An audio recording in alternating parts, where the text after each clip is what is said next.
So please welcome Elizabeth Murray.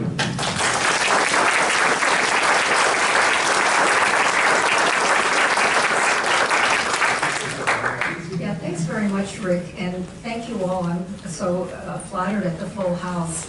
I'd like to thank the Friends of the Rossmoor Peace Center for having me, and I'd like to give a special shout out to Sarah Spence for putting me up. She's a wonderful hostess, and it's been a delight chatting with her and getting to know her over breakfast. So thank you, Sarah. This is my first time in this area, and I'm really jealous of all of you for getting to live in this beautiful space. This is paradise. So, you know, and then you get to have people like Rick organize these cool events.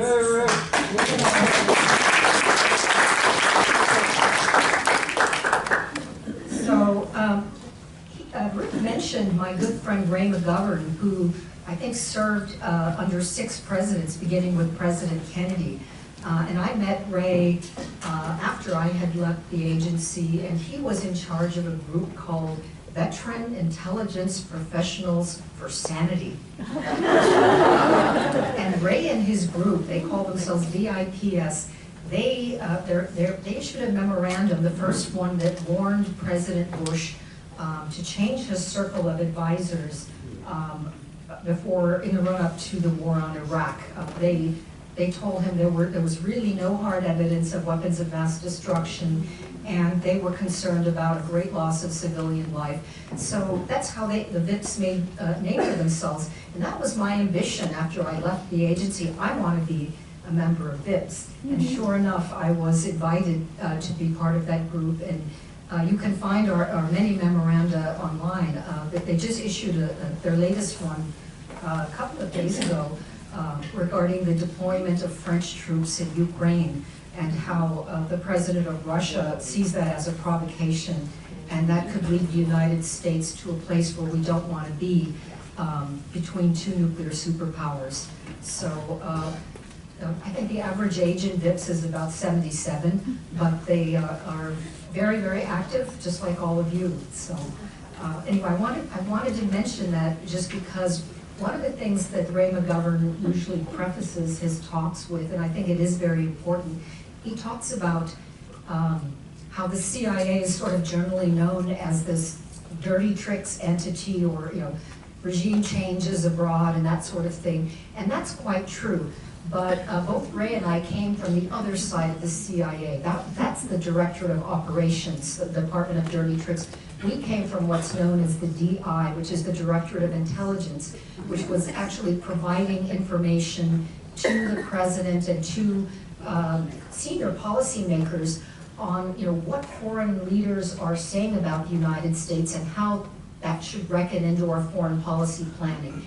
And my job in particular was as an editor. I worked for a subset of the agency called the Foreign Broadcast Information Service. We monitored and translated news from around the world so that the president could understand what leaders were saying or what left-wing or right-wing newspapers in any given country in the world were saying to better understand. So neither Ray nor I really dealt with sort of what you might call the underside of the CIA, or the less desirable side. And I just wanted to state that up front, because a lot of people don't know that distinction. But I'm sorry? Well, I was just saying, I never knew there were 2 sides to the CIA.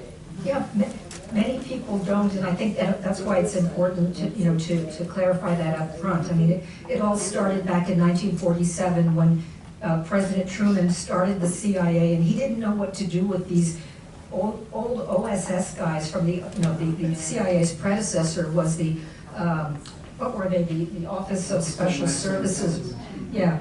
And there were all these people who were experts in regime change, and they were the dirty tricks. And somehow there was some decision at some point to pull them in and grandfather them into the CIA. And that's when all the regime change funny business started happening in places like Guatemala and in Iran in the 1950s, et cetera, et cetera.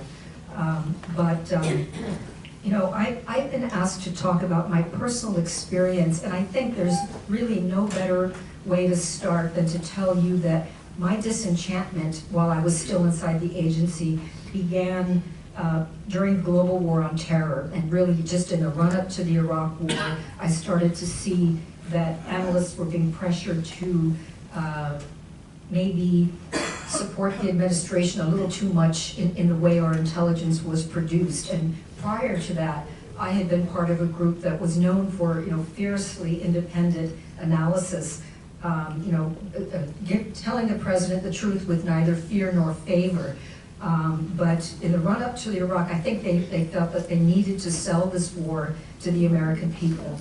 And they were trying to cook the intelligence, to put it bluntly. But if I may, I'm giving this talk extemporaneously because all the people in the world that I respect have always told me just to speak from the heart. But I'm going to break from that for this opening and just read something that I wrote as my personal testimony to the Iraq War Tribunal, which was convened by Code Pink a number of years ago.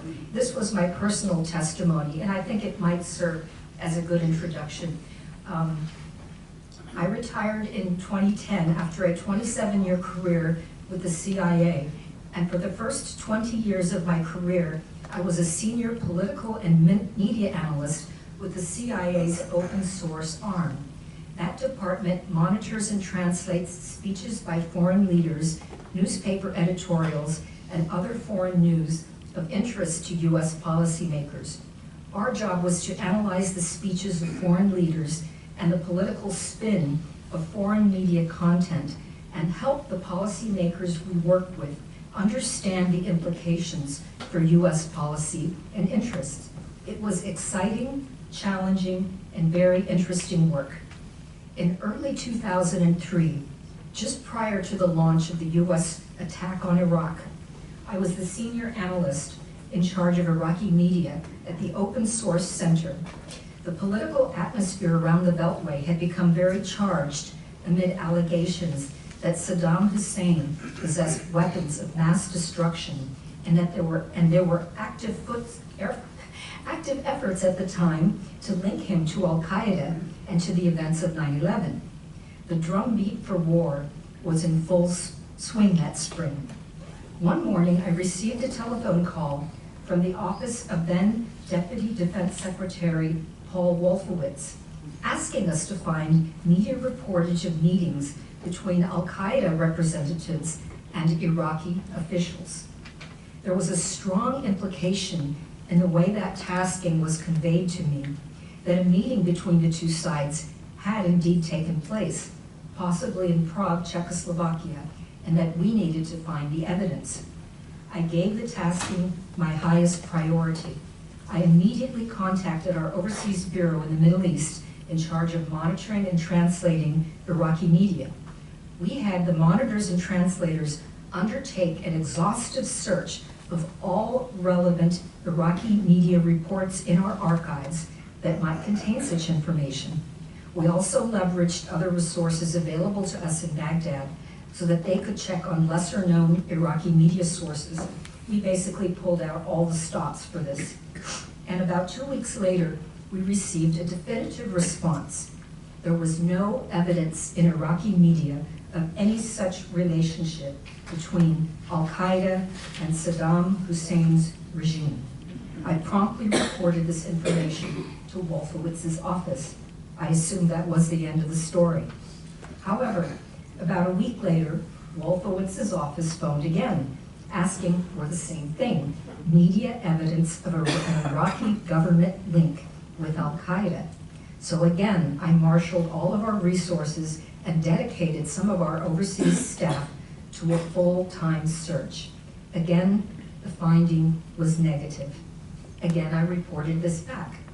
Unbelievably, a few weeks later, the request came to us a third time. It was slowly dawning on me that we were not providing his office with the answer that they wanted. We were being subjected to political pressure. We had already expended many hours and many U.S. tax dollars on this search, and I trusted our senior media professionals when they said there was no evidence of these allegations. So I asked Wolfowitz's office where they had heard that such a meeting between Al-Qaeda and Iraqi officials had taken place, in the hopes that this could aid us in our search.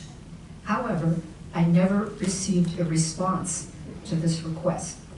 Of course, now we know that these allegations were pure fiction, as were the allegations that Saddam Hussein possessed weapons of mass destruction.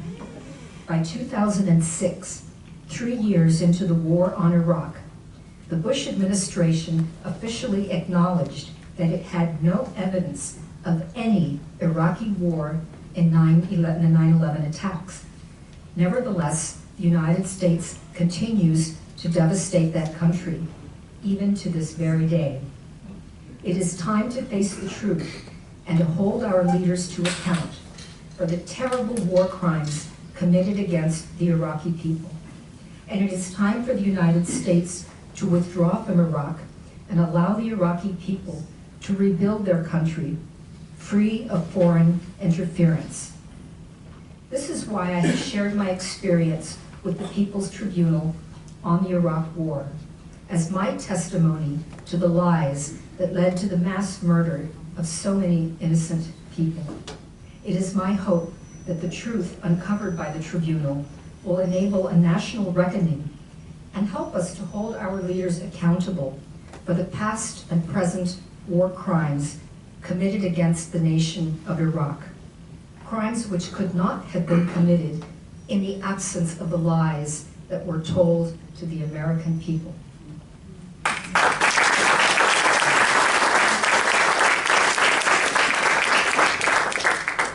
Thank you. So that, I think, kind of gives you an idea. You know, the title of this talk is, you know, how did I go from being an intelligence officer to a peace activist? And you know, while you're inside and you're witnessing all of this, and you have access to all this information, you know, the wheels begin to turn in your head. And you know, I started to ask myself, am I in the right place? Am I in the right line of work? Because my conscience was starting to bother me. And I have an anecdote about that too. But some of the people that I trusted when I was sort of having these crises of conscience, you know, said to me, well, you know what, Elizabeth, we need people like you on the inside too. Why don't you stay in there and do what you can from the inside? So that kind of factored into the reason that I stayed. But also, I mean, to be frank, there were many good things about the job. For example, when I was in my early 20s, I was sent to Amman, Jordan for 2.5 years, just as a single woman, and this was well before 9/11. And Americans were welcomed with open arms. I mean, I discerned no hostility. You know, I encountered a great deal of respect. I started to take an interest in the Arabic language and culture, and later on, you know, I went on to get training, full-time training in the Arabic language, which ended up being very useful when 9/11 came along. At that time, there were very few people that knew that language well in the agency. In fact, even I remember it was in the news too. You know, they don't have anyone that speaks it. So it actually positioned me well, at least at that time, for an interesting trajectory. And there was a lot of travel, and I would say that you know, what I saw during my travels overseas, what I experienced, and all of you who travel know this, you learn so much. I mean, you feel like you get a graduate degree in culture and history and just general knowledge. So it was invaluable, really, my time there, and very educational. As a single American woman abroad, it was very interesting. But I would like to go on to treat this theme about conscience, because I had an experience right before the start of the Iraq War. It was in November of 2022, and as a senior analyst with Iraqi media, I was invited to attend war games, what they call war games, at the U.S. Army War College in Carlisle, Pennsylvania. And at that time, you know, there was a drumbeat for war, obviously, but I had no idea, no one did really, that we were going to attack Iraq that following March. So I went to these war games, 3 days of war games, and basically they had us play out scenarios. What would Iraq look like, you know, if Saddam Hussein were deposed? What kind of jockeying would the various political parties do? And we we were encouraged to role play various characters from Shia and Sunni political parties and from the Kurds. And in the end, on the third day, everybody gathered together in a great big auditorium to talk about what they learned in terms of what the military, political, and economic implications of this unseating of Saddam, you know, would engender. And these war games are actually quite common in the military and in the intelligence field. But that day, there was a gentleman I didn't recognize seated next to me. He looked Arabic, and it turned out that he was an Iraqi gentleman who happened to be married to an American professor, a woman economics professor that was at the event. And he was wearing dark glasses, but I could distinctly see, while the proceedings were going on, I could see tears coming down his face. It was kind of distressing, and so I leaned over and said, "Excuse me, sir, can I help you? Is there anything wrong?" And he just said to me, he said, "Everybody here is talking about military and political and economic. Nobody is talking about the thousands of people that are going to die in my country," you know. And he was very, very, very disturbed because he knew he had an inkling that something was going to go forward. And, you know, just listening, hearing him say that just made me freeze in my seat. And I remember thinking to myself, he's right, and what am I doing here? What are we doing here? Everyone was talking about, oh yes, you know, mass casualties and this sort of thing, but there was this casual nonchalance about the issue of the human cost of war. And that really struck me, like, you know, why am I in this line of work? But, you know, there were several incidents similar to that occurred to me during my career, and they stuck with me. And they bothered me, and it did affect, you know, when I was asked to write something, it did affect the thought process that went into what I produced.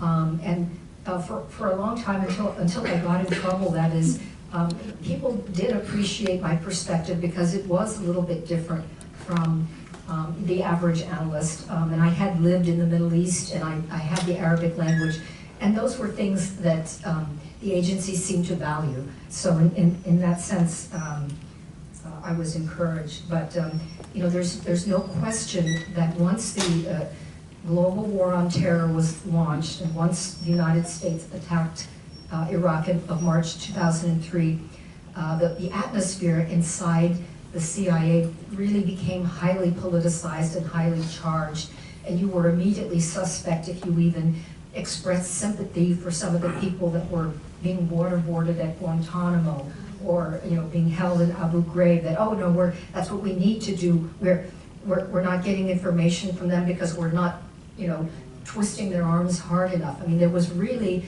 a very disturbing hard line, and I can remember walking in the parking lot, you know, parking my car and walking to there would be bumper stickers on some of the cars that would say terrorist hunting license.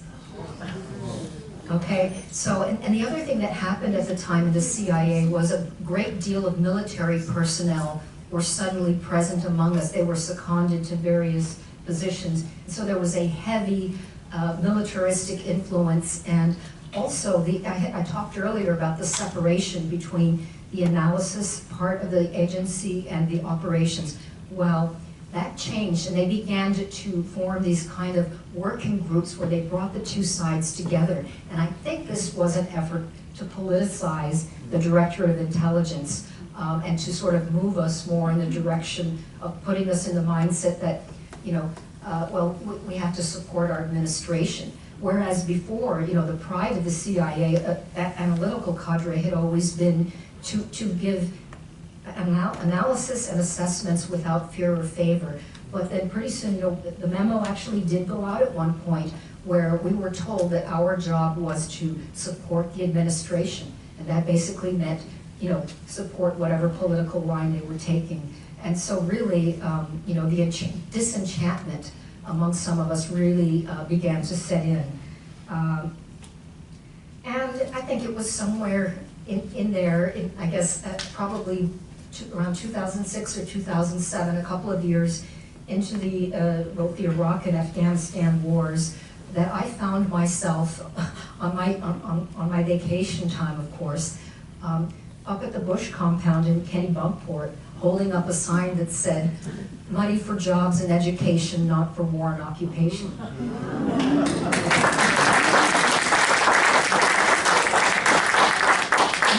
Thank you. I had never done anything like that before, but I felt that I had to do something. With everything I knew, I had to do something. And so this happened up in Kennebunkport, and for the first time I met people like Cindy Sheehan, whom you all remember from, she lost her son Casey in the early days of the war on Iraq. I think he was only there for 3 days before he was killed.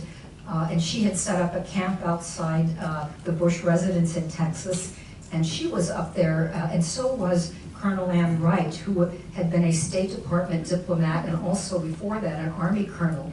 And Colonel Ann had resigned her position in the State Department in protest against the war on Iraq. On the day that the United States went to war, she submitted her resignation. So she was one of my heroes. And later she actually became one of my mentors, and I stayed in close touch with Colonel Ann and with Cindy Sheehan, and I began to meet others who were sort of more seasoned in the peace community, and I realized it was a good feeling. I realized I wasn't alone, but of course I never talked about this at work, and I always prided myself on checking my political views in at the door, and I would go in and do the job to the best of my ability. However, a photo of me at this event somehow made its way into my supervisor's office. And I was called in one morning and shown the photo and asked to do a little explaining. And I was asked, well, what's this money for jobs and education? And I gave them quite a lot of attitude, maybe more than I should have, because I paid for it later. But I just said that they had no right to question me about this, that I was exercising my constitutional rights, and that what I did on my own time was my business, and that, of course, like everyone else who worked there, I prided myself on checking in my political views at the door and going in and just doing the work that needed to be done. And then they tried to say, well, you might be violating the Hatch Act, and I reminded them that the Hatch Act has only to do with elections. It has nothing to do with that. And basically, I just told them to stop bothering me. And it wasn't too long after that that I suddenly found myself doing secretarial work. And I suddenly found myself shunted off to a very tiny cubicle in the corner. And I had sort of maybe 20 years at least under my belt with plenty of overseas experience at that time. And I was given what you might call very humiliating tasks to perform. And that's on the days when I was given anything to do. And nothing more was said to me, but this was how it proceeded for a while. And basically, it was not long after that when I could see there was an effort afoot to push me out the door.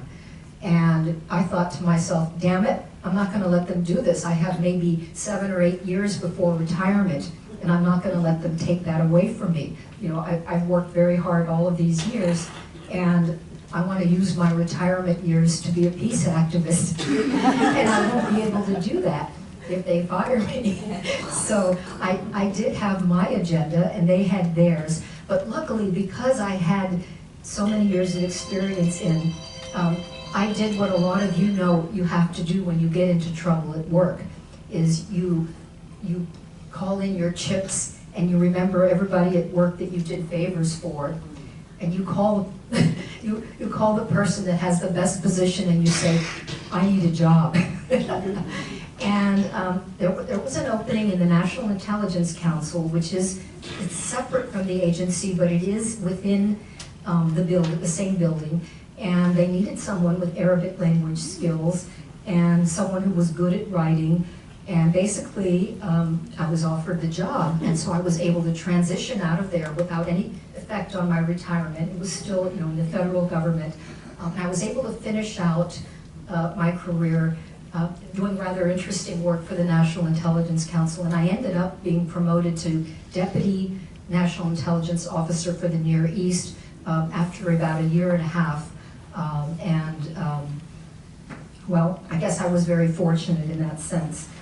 But one thing I would like to share with you was just before I retired in 2010, I was invited to a very prestigious think tanks meeting, and I'm still not allowed to tell you which think tank it was because they had what they call Chatham House rules, which means that everything that is said that takes place in the room is not to be repeated.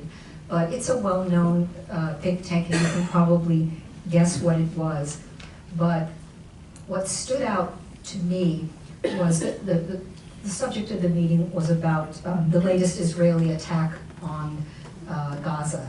I believe there had been this horrendous attack in, I think it was 2008, 2009. It started in Christmas 2008 when they started bombing, and it went through January, and many, many people were killed.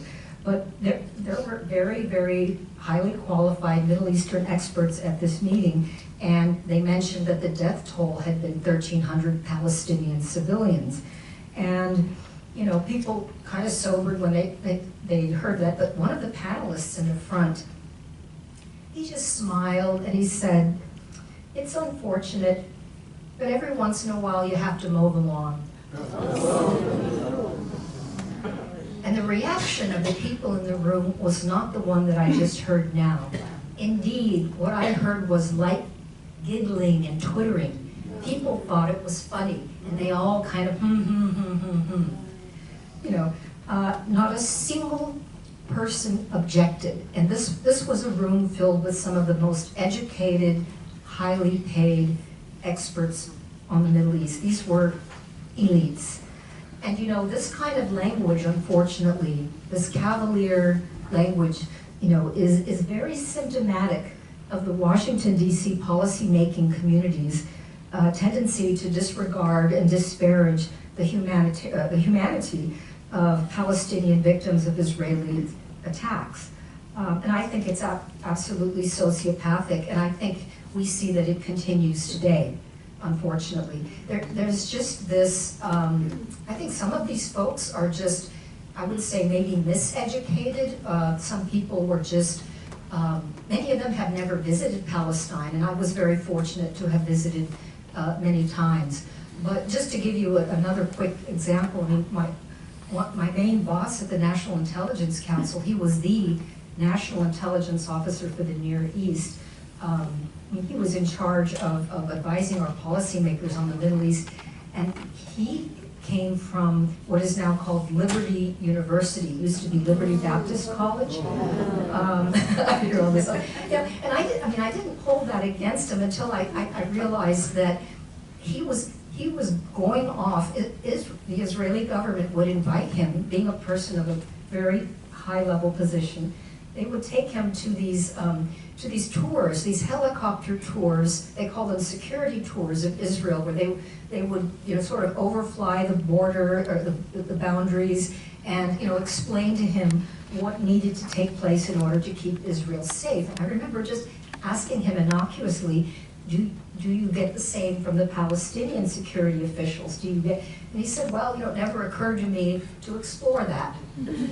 So, there is an unfortunate one-sidedness, and I don't know if it starts in school or early education or at home, but I can tell you that the CIA in general is sadly biased. And I have to say that I also spent some time in the State Department, the same at State, but not everybody.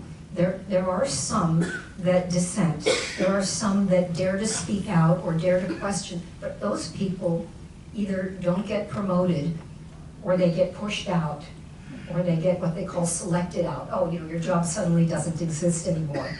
So, unfortunately, that's the reality that I saw. And you know, I'm speaking just from my first-hand views. Just want to see what else here that might be of interest. Oh yes, before I retired, also there was news that the 2010 Gaza Freedom Flotilla. That one I was not on, by the way. I didn't get on until 2018, well after retirement. I did not go on before I retired. At that time, it was en route to Gaza, and I followed this traffic on the internet and such, and so I mentioned it at a meeting in the National Intelligence Council, and no one had heard anything about it. And when I mentioned it, that there's this humanitarian boat, they're bringing medicines and food for the people of Gaza that, that have had this siege where they're not getting enough food and medicine. And everybody in the room just kind of dismissed it. I was ignored. And then a few weeks later, as they were getting closer, my boss called me and he said, I'm going to ask you because you're the only one that paid attention to it. Everybody's very worried that they might get to Gaza, and I want your advice on what you think we should do. And I was kind of flattered, and right away I reminded him, and he had no idea, of course, that back in 2008, the first Freedom Flotilla had actually made it to Gaza and were welcomed with open arms, and there were celebrations, and nothing bad happened. In fact, it was a great success. And I mentioned this to him, and immediately my suggestion was, why don't you suggest to the Israeli government that they just allow it through instead of making a big deal about it? If they just ignore them and let them come in, then it will be peaceful, they can do what they need to do, and you won't give them any undue publicity, and there won't be any untoward events. And he just looked at me like I was crazy. He said, but they could have weapons on there. There could be terrorists on board. And I said, well, there's such thing as onboard inspections. I mean, there could be ways that this could be dealt with. But as most of you know, I mean, the Mavi Marmara ended up, that's the name of the big ship that came in, it ended up being a disaster. Israeli commandos came over by a helicopter, rappelled down, and killed 10 people on board. And these were nonviolent protesters. There were not weapons or anything found. And several of these people were American citizens. I think one of them was a dual Turkish-U.S. national. But this was a disaster. So by May 2010, the fact of the matter was that was the first time that I was eligible to retire. And it also turned out that my mom was about to go into surgery for spinal stenosis and needed someone to take care of her afterwards. So that was my ticket, and I announced that I was going to retire, and no, they weren't that happy about it. I mean, they wanted to continue using my skills, but I became a caregiver for many years, and after my mother got well, I went to the Ground Zero Center for Nonviolent Action and worked on nuclear resistance up in Washington State for a while, and continued to work with former intelligence officers like Colonel Ann Wright and Ray McGovern, and we write joint memorandums to U.S. officials. Who knows if they ever even read it, but we do speak out on issues as we see fit. And we usually, I'm also part of a group called the Sam Adams Associates for Integrity and Intelligence, and it's similar to this, except that we have some intelligence officers from abroad, from the UK and from Denmark. And every year, our group gives an award to a whistleblower or someone in the intelligence community who's spoken out and paid a heavy price. One of our associates is John Kiriakou, who you may know actually admitted on ABC TV that the CIA tortured people. And for that, he got in big trouble, even though he was already retired, and lost the job he had then. And people pay heavy prices for speaking out, but we continue to do so, and we try to encourage people on the inside to share information if they can, because as you know, it's getting more and more difficult, especially with Julian Assange in jail, to find out what our government is doing. They want to know everything about us. We hardly have any privacy as individuals. but our government is cloaked in secrecy. So that's something that we need, all of us need to push back against in any way we can. You know, Rick's work is very good. He writes wonderful articles on Syria and various other international events, and there's no better way than to travel and then share what you've seen, eyewitness accounts. And as you know, the media these days is skewing everything. As a matter of fact, I had a note about that I wanted to mention. Even as this slaughter is going on in Gaza, we have the government of Israel already planning beachfront and waterfront real estate. Even as this is going on, and built on the ruins and the slain corpses of Palestinian people. I really believe that our media are complicit in this. They have not been straight with us from the beginning. And, everybody was so on fire with, the October 7th events. And as many of you know, little by little, much of that has been picked apart. This business about mass rapes and, horrible graphic images. There are various authoritative reports, and even the Israeli government itself has admitted they had no evidence for the so-called 40 beheaded babies. There's no evidence. There was even a woman from the United Nations that went to Israel at the request of the Israeli government. She could not find a witness that had been raped. And when she asked the government, can I please talk to somebody who can tell me? They said, well, no, that's too sensitive. We don't have anybody for you. Well, So, excuse me, they are all dead. A lot of them are dead. okay, So I do need to say that when they're dead, they can't speak. okay. So if you would bear that in mind as you giving your facts, because I've been very interested in you starting with analyzing the thoughts of various leaders. And I found it very, very interesting, and it, made sense. But you're making statements now, which you'd have to back up. I'm sorry, I can't sit here silently and hear something like There'll that. be time for questions. Oh, and my answers Lord. afterwards. Yeah, and Now let her finish. ma'am, you may be right, but my point is, the lady from the United Nations came back and she said she could find no evidence. Yes, but then another lady said it did happen. The official report says there is credible evidence. But we haven't seen it. We Oh, haven't seen Lord. it. So that's all I'm saying. I mean, I'm just giving fact-based information. Fact-based, That's how I was trained, and that's all I can do. I can't pretend to know everything, but I'm just telling you what I know. Is that fair? Actually not, because I research everything, and I'm also giving you fact-based. Okay. It Good for depends where you. you get your, and good for you too. Okay, then maybe you can be our next speaker next time. You probably know a lot more than I do. don't want to get into that, but really don't be so clever here. Go ahead. Yeah, of course.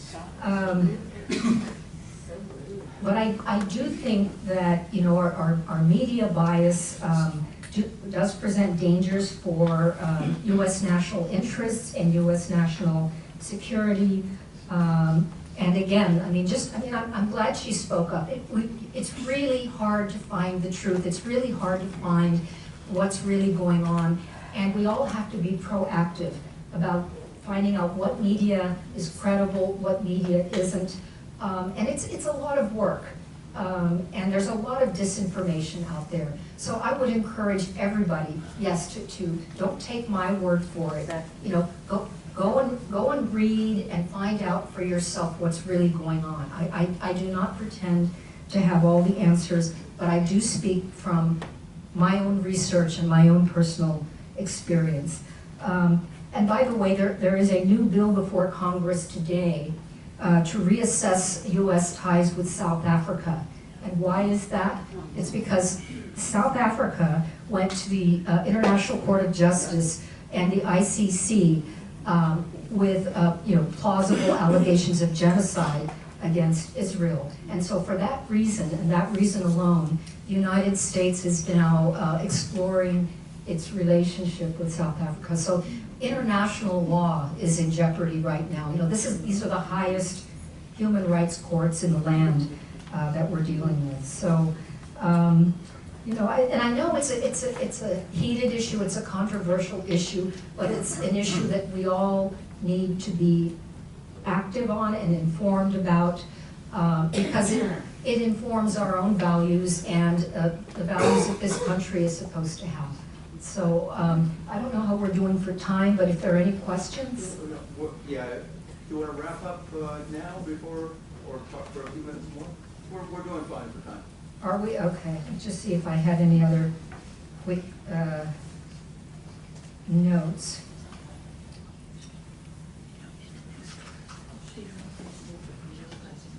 I think that's pretty much it. I think. And so did you want to show the video? Oh, yeah, you know, I think that might be a nice way to conclude it. All right. Then, yeah, it'll just look, Elizabeth's got a short video she wanted to show, so we'll get set up here for that. Can we applaud her now?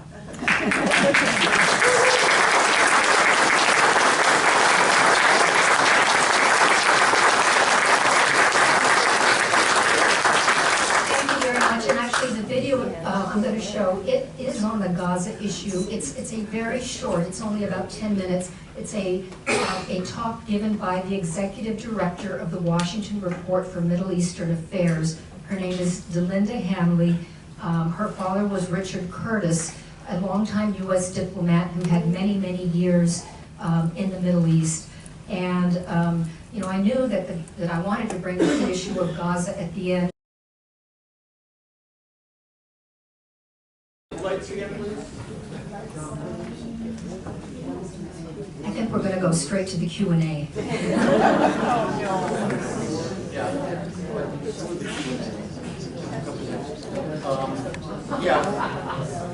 Yeah, sorry about that. First of all, I want to thank Elizabeth very much. I'm very glad to see all the people here today. It's a great turnout, and I'm also glad to see the young, sweaty bicyclists on the side over here. That's my son and his wife.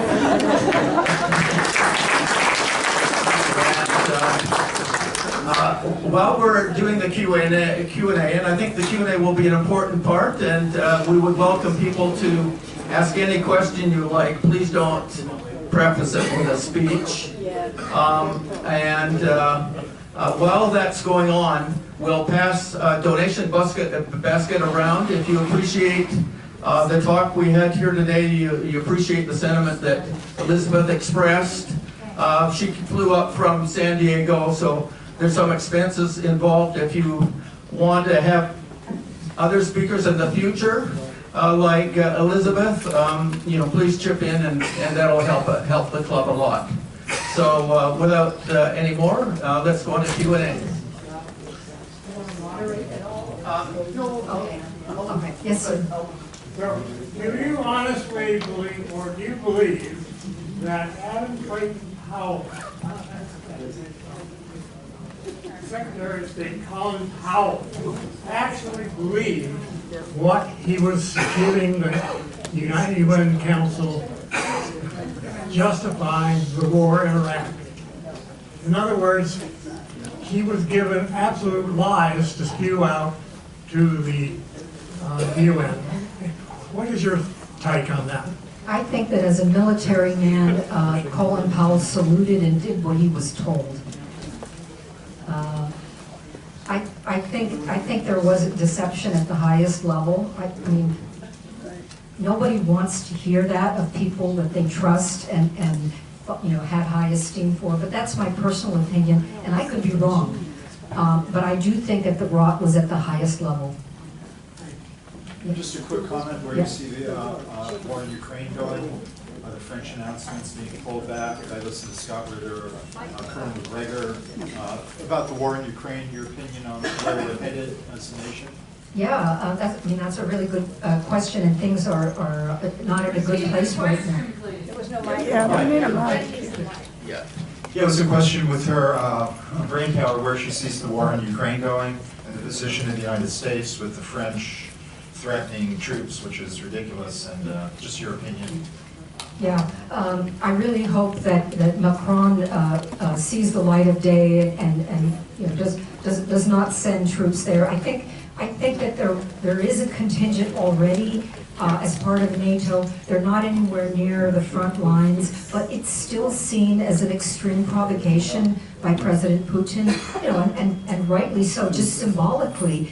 And I think there's going to be a technicality where they're going to say, well, we're not really part of NATO, you know, we're here on some other, but I don't think the Russians are buying it. I think it's a very, very delicate juncture, and I think it's going to get worse before it gets better. And the reason I say that is because I believe that the United States and NATO in general, you know, their actual power in the region is declining. From my perspective, they have lost the war in Ukraine, and they can't take it, and so they are lashing out like an angry tiger. And this is, you know, and a lot of people are in denial about this, but militarily, you see a small country like Ukraine, and then the manpower of Russia, and that, you know, they are on the losing streak. And of course, it's terrible for the Ukrainian people.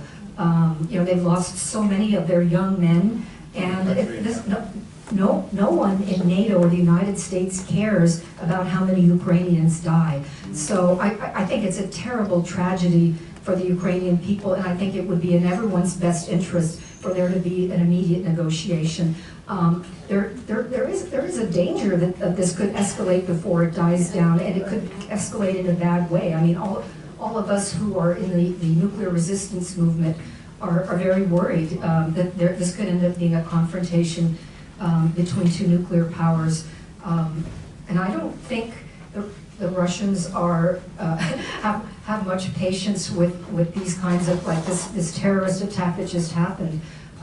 They have stated they have definitive proof that the U.S. and Britain and Ukraine were involved in this Crocus concert hall attack, and that is a very dangerous point for all of us in this country. So it doesn't look good. It doesn't look good. Yes, go ahead. Yes, thank you very much for your expertise and for your conscience. I have lived in the West Bank in Bethlehem, and I'd like to know your own opinion about what you see happening now in the West Bank, and is it a precursor to what we have seen in Gaza?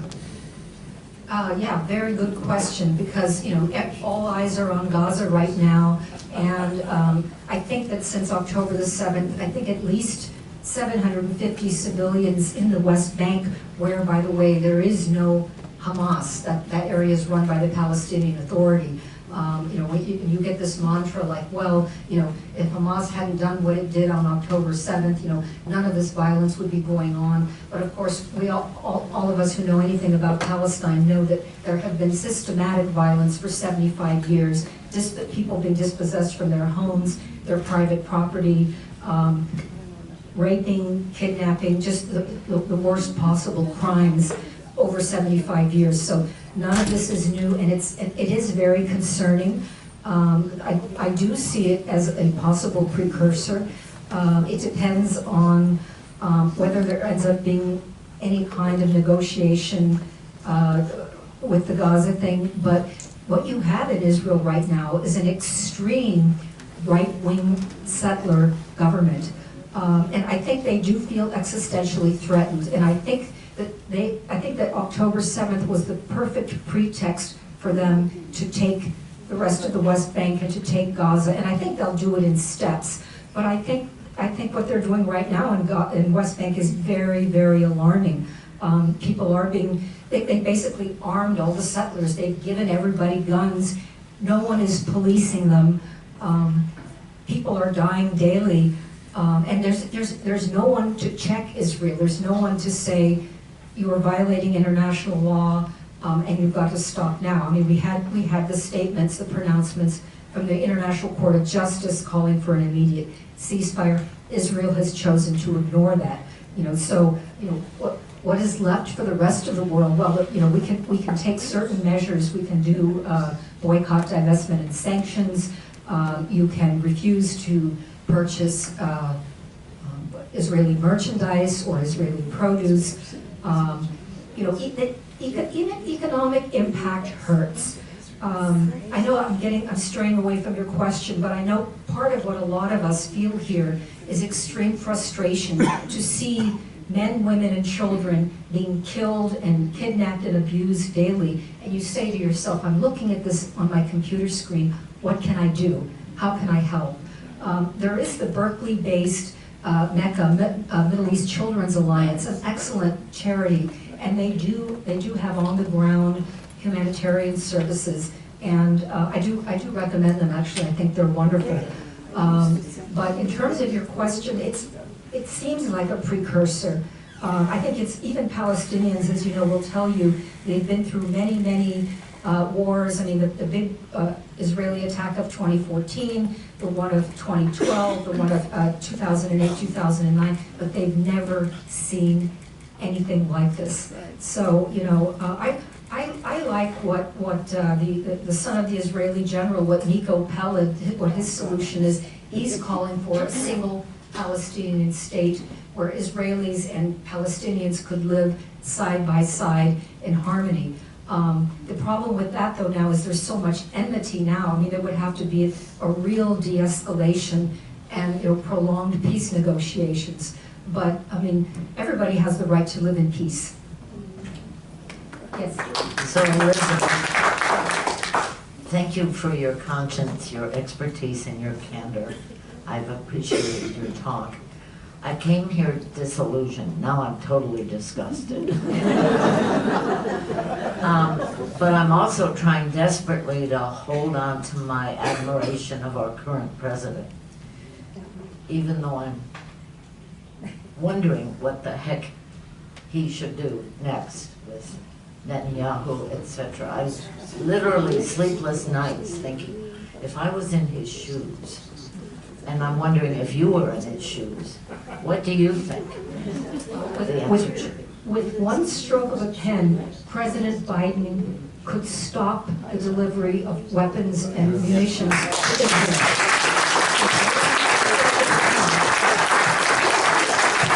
We, the United States, have tremendous leverage over Israel, and sadly, President Biden has chosen not to use it. And he said it. He said, when reporters ask him, he'll say, I'm not going to do a damn thing. He's actually said that to the faces of journalists. But he could.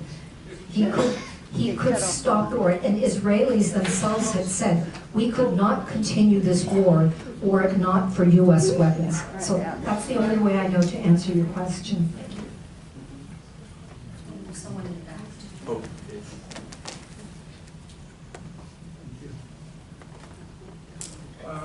With regard to President Biden ending the war, he has to stay in office in order to do anything.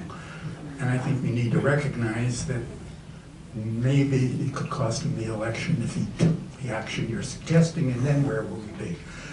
My question for you is, you've worked shoulder to shoulder with the military. You served under both Democratic and Republican administrations. Is there, in your opinion, a prevailing bias towards war on the part of the American political ruling class, including the military class, the political class, everything where power lies in this country? Do you feel we are a belligerent nation by nature? Absolutely. I think the big, the military, industrial, corporate media complex. I mean, you see our newspaper of record, the New York Times, they sell wars continuously. I mean, they have, look what they did Judith Miller, you know, famously sold the American people the Iraq War and had to resign in shame over these weapons of mass destruction allegations. I believe that our media, our corporations that make so much money from these wars, and our government, you know, there is something called the revolving door too, where people who worked in government will then get, you know, a top position at Lockheed Martin or Booz Allen or one of these other so-called Beltway bandits. They're all part of the same club, and there's a lot of money in it. And when you're sitting comfortably in your, you know, luxury condominium or in your second yacht or whatever, you're not thinking about the people who are being decapitated in Yemen or Somalia or Gaza or wherever American bombs are falling in Afghanistan. And I mean, that's the sad truth, and that's one of the reasons why, you know, they don't really care whether we win or lose these wars as long as they're able to keep selling. And that's why a lot of the peace organizations go and protest in front of Boeing, which manufactures missiles that are sent to Israel. And, you know, why you've seen people rise up and go to these places. They're part of it. And they also line the pockets of our Congress people. So, yeah, I do. Sadly, I do think we are a war nation, and I think our history shows that. I don't know how many countries we've invaded, you know, all over Central America, I mean, everywhere. And someone somewhere is making a lot of money. So.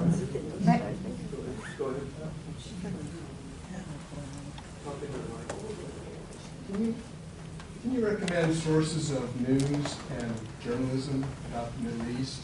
And in particular, it seems like the differences of opinion among people on these issues, like, oh, you know, they're in favor of one side or the other side, largely has to do with the media that they're exposed to, because the media is really polarized, and our government's polarizing. And so can you recommend news and journalism opinions on Middle East sources? Yeah, you know, my favorite sources are always people who write about countries where they're actually there, or or who talk to people who are actually there. Rick actually writes for a lot of good sources as well, and you know, he's traveled to Syria. So if you're interested in Syria, I would check out Rick Sterling. There's a lot on social media, like on Twitter, but let me think. Like for I like the Gray Zone news. I like Max Blumenthal. He is very sharp, and he has a lot of good journalists. He's the editor or publisher of the Gray Zone News, and most of his correspondents actually travel to the countries that they write about, which I value a lot. I also like Vanessa Beeley for Syria. She's based in Damascus. I like Eva Bartlett for reporting on either, you know, Ukraine or she also spent time in Gaza, so I respect her work on Gaza. She's a Canadian writer. Dan Cohen is very good on a number of countries, actually including Haiti, but also Syria and Palestine. I'm trying to think of who else. Who else?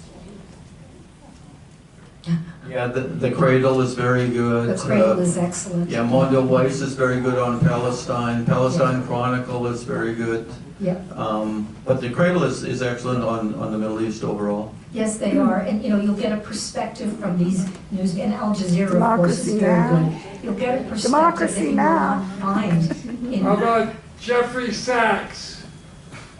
Jeffrey Sachs. Amen. Democracy now! Scott Ritter. Yes, Scott is very good on Ukraine and Russia, and travels, you know, to Russia a lot, and yeah. But Jeffrey Sachs is wonderful. I agree. He's Chris Hedges. I like Chris as well. You know, Oliver Stone!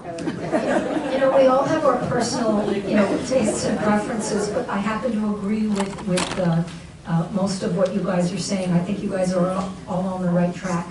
So, but again, I mean, I encourage you to do your own research, to question, and to get multiple sources. I also read, you know, papers that I consider not necessarily what I agree with, you have to know what everyone is saying. And then you can form a more balanced opinion. I get worried about, stovetyping. I like to read Israeli media. I look for Hebrew media that's been translated into English, because you have to know what, I learned this from my work, you have to know what these countries are broadcasting to the domestic audience, and then I'll look for, like, the Times of Israel, which is an English-speaking, what are they broadcasting to the English-speaking audience? There's sometimes a big difference, So it is interesting to get a wide variety, and then, form your own opinion. Think about it. Okay, you had your hand up, ma'am. Me? I think so. Okay, I don't need a microphone then. I just want to say that I know Nico Peled, I know his sister. I'm also very close with Rami Elanan. You know Rami? I do not. Okay. No. Rami Elanan. I think you can hear me. Yeah. Rami Elanan and Bassam Aramin. Is it on? It is on. Yeah. Who are... one is Israeli, who lost a child to a suicide bomber, and the other is a Palestinian whose daughter, aged 10, was shot by a border policeman. And they have become brothers. And there's a book being written about them by Cola McCann called A Paragon. Now, if we could get to that, that would be great. If we could get to that. I should let you know I'm not a Zionist, and I do not support what Netanyahu has done in the coalition government that you've spoken about, or supporting the settlers in arming them. But what I do have a problem with is when you stand up here with a group that is with you, because you started so well. I thought she's going to talk about how the different leaders think, because they're all so different. And then you make a statement, the rapes didn't happen. I happen to have researched that thoroughly. And there are reasons why it took so long for it to come out. Even now you made a claim about the rapes in Palestine, in the West Bank. There's also been something about the rapes in Gaza. It's just today being shown not to be true. So you've got to be, I feel you are a person who has a background, and people are following you and listening to you. And you've got to be careful when you make a statement like that. Well, I'll disagree with you because there's already eyewitness testimony on the rapes that have happened in Gaza, so I do have to respectfully disagree. Well, today it was refuted. This isn't productive. It doesn't matter, I just don't like it when I only hear one thing. And if we're going to talk about violence, why is everybody so afraid to call out Hamas for their terrible, terrible violence and to their own people who voted them in? That's just all I want to say. Finished. Okay, I thought it was a question. Does anyone have a question? Questions? I don't know if the speech does this, but the 75-year history of Israel. The problem Microphone, please.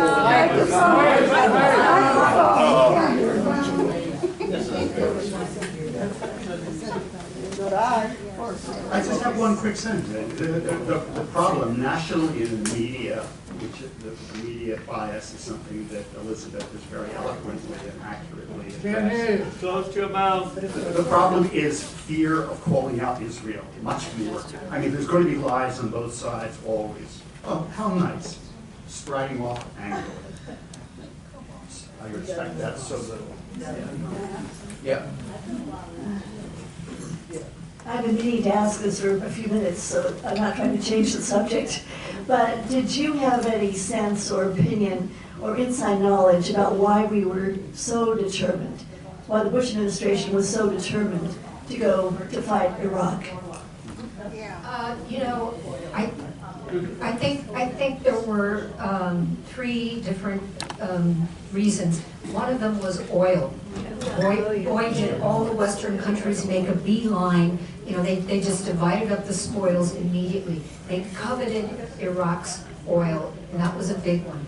We also did it at the behest of the Israeli government. They wanted a weaker Saddam Hussein, and as you know, we have a very strong Israel lobby in this country. It's called AIPAC. And there was just a big push. They wanted to weak Saddam Hussein, they wanted him gone. And then there was just the spoils that were to be made from the military-industrial complex. The big companies made a huge amount of money, but it's such a tragedy because, as we all learned way too late in the game. Oh, hi, Lauren Peters. I just saw you back there. There's a friend of mine from the peace movement. The poor Iraqi government and the people, they had nothing to do with 9/11. It was absolute nonsense, and it was all. And also, I think it was part of an agenda. I think General Wesley Clark had talked about the old Project for the New American Century, a paper drafted by the neocons in our country. Paul Wolfowitz was among them.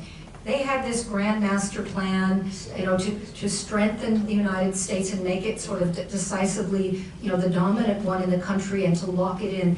And Iraq was on the list.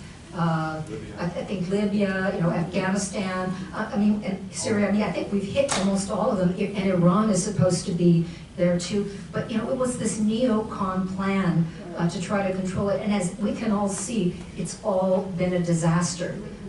And now, in fact, Iraq is actually getting very closely allied now with Iran and closer with Russia, and they want to push us out completely.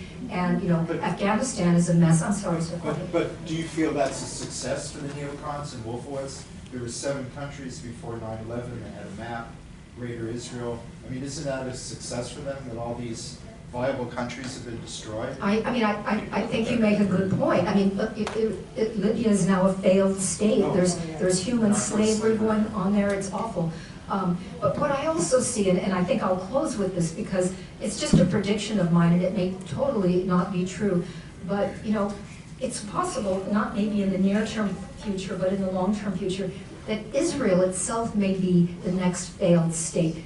What they're doing is not good for Israel at all. And I could foresee, if peace comes, that there could be a de-Zionization of Israel, where they could, kind of like what they did with South Africa, where suddenly they had a leader, F.W. de Klerk, saw the light, and he decided, we need to make a change. And so South Africa is what it is today. It's not a perfect state, but it's a lot better than an apartheid state. Now, Israel is an apartheid state. If they could find the wisdom, the leadership to change things, but absent that, it's very dangerous. We're talking about a nuclear-powered state here too. This is dangerous, and the people that are in the government right now are insane. They really are. So it's very concerning for world peace if the United States would just use its leverage. Yeah. We've got one more question here. Yeah, I have a comment and a question for you. These Voices for Justice in Palestine programs are really important, and I'm very sympathetic, and I very appreciate your coming and talking to us and explaining to us the situation from your perspective. Here in Rossmoor, the issue of Israel and Gaza and Palestine is very charged. And I've been in this room before, actually years ago, when someone came who was quite in the minority and had a very passionate perspective. And I know it's hard for all of us to hear that, but I hope that we would remember that what we have in common is a wish for peace. And we could exhibit that here too, and embrace those people that we disagree with when they come. They're brave enough to kind of come and speak their truth, and that's important too. And I'm wondering, my question is, here in the United States, in the past decades, we've become much more aware of structural racism and how it disenfranchises people of color. Do you think that's going on in Israel with the Palestinians, and do you think that Israel is really not being aware of their own structural racism? Actually, I think, well, yes and yes, because to both of your questions, I think it is very structurally racist. I think it is an apartheid state, and I think it's that way deliberately. I think the earliest leaders basically said, I think David Ben-Gurion, they were very frank, the early Zionist leaders, and they said, look, we're basically taking their land. If I were in the shoes of the Palestinians, I would resist, so we've got to get rid of them all. And and they separate them out. Even the Palestinian citizens of Israel, they call them Arabs, they don't call them Palestinians. They complain, they're sort of shunted to neighborhoods where the public works are not looked after and that sort of thing. I think it would be very difficult to not say that there isn't, to deny that there's structural racism. I think there was even a UN resolution at one point that said Zionism is racism. They were later forced to walk that back, but I don't think that necessarily makes it untrue. I think that it's built in, and I think the Israelis see it as an existential necessity. I think they see it as necessary for their survival. I'm not sure that there's truth to that. And having read, again, the book by Nico Peled, it was kind of new to me because I've spent a lot of time sort of in the Palestinian territories and in East Jerusalem. And I never understood the deep fears that Israelis grew up with. And apparently this begins at school, where they're basically told about the other. And then of course the high walls prevent them from interacting. And so these are very scary people to them. And it helps me to understand why Israeli soldiers shoot first and ask questions later. There is extreme fear. So I think it could be undone with education, but it would require a generation's worth of work. That's my personal opinion. I think we'll have just one more question and, well, maybe two more questions. First, Bob. Thank you for the second question. Elizabeth, thank you for your outstanding presentation.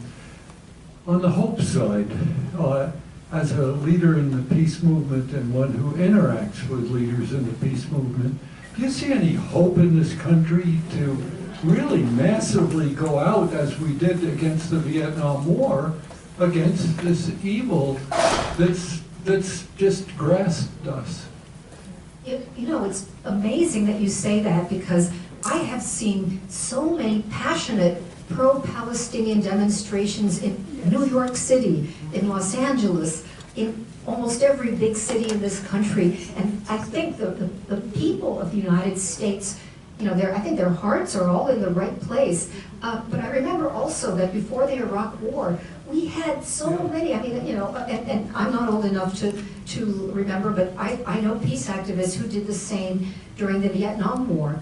And I wonder now, when our elite class have consolidated so much power, I really have to wonder, do they really care? And we would have to turn the screws on them in a way that they make sure that they know that they will not get elected. And you see Joe Biden making these sort of cosmetic gestures like this so-called humanitarian pier. They're using all these bulldozers to move the rubble of the buildings and even the bodies with them to use to support the pier. And there are no bulldozers to help dig out the people who have just been bombed the night previous. It's just so nonsensical. And and now people are saying, well, the real purpose of the pier is so that when Israel does go full force on Gaza, there will be a way to get rid of the Gazans, by sea. There'll be boats ready to take them, and then we will have done Israel's job for it, and the ethnic cleansing job will be complete. So did anybody ask the American people if they wanted our tax dollars to build that pier? This is the way our country's going. I increasingly feel like we're living in a dictatorship that's papered over to look like a democracy. And when I go to vote, I don't know if the election machines are going to work right or not. I wish we had paper ballots. Right now I feel like things in our country are going to get worse before they get better. I see a big void in our leadership capacity. Look at the two candidates. Is this the best that we can do in this country? I'm sorry, but that's my comment. It's unfortunate. Where's JFK when we need him? Not around. My question is about Chuck Schumer and was asking for elections in Israel, and I had read something about that there, regardless of elections, that there was nobody who was going to be elected other than Netanyahu who would have a different opinion or a different, do you see any hope within the Israeli government or alternatives? Well, what I have heard, and I've read this from several different sources, excuse me, I should drink some water. I'm talking too much. From what I read, 95% of the Israeli public agrees with what the Israeli government is doing in Gaza, and a significant percentage of that group actually thinks that Israel is holding back and not doing more. So, with that depressing news, if you think about elections, you're going to get more of the same, and possibly even worse if it can get worse. So right now, the situation in Israel is, doesn't look good for the survival of the Palestinian people, especially since it seems like the world has taken such a hands-off approach. You see, you go on Twitter or go on the news and you see that night after night, Israel, just bombed another household with 23 people in it. And you see the footage and you see people being, dug out and they're saying, help us. And here we are, looking at the screens, saying, where is the world leadership? Where is it? I mean, the United Nations has spoken, but Israel has thumbed its nose at international law, and no one seems to have the political will to enforce international law. And I really liked what one person said on social media. She said something like, well, I often wondered how the Holocaust could have possibly happened. Now I know. Thank you.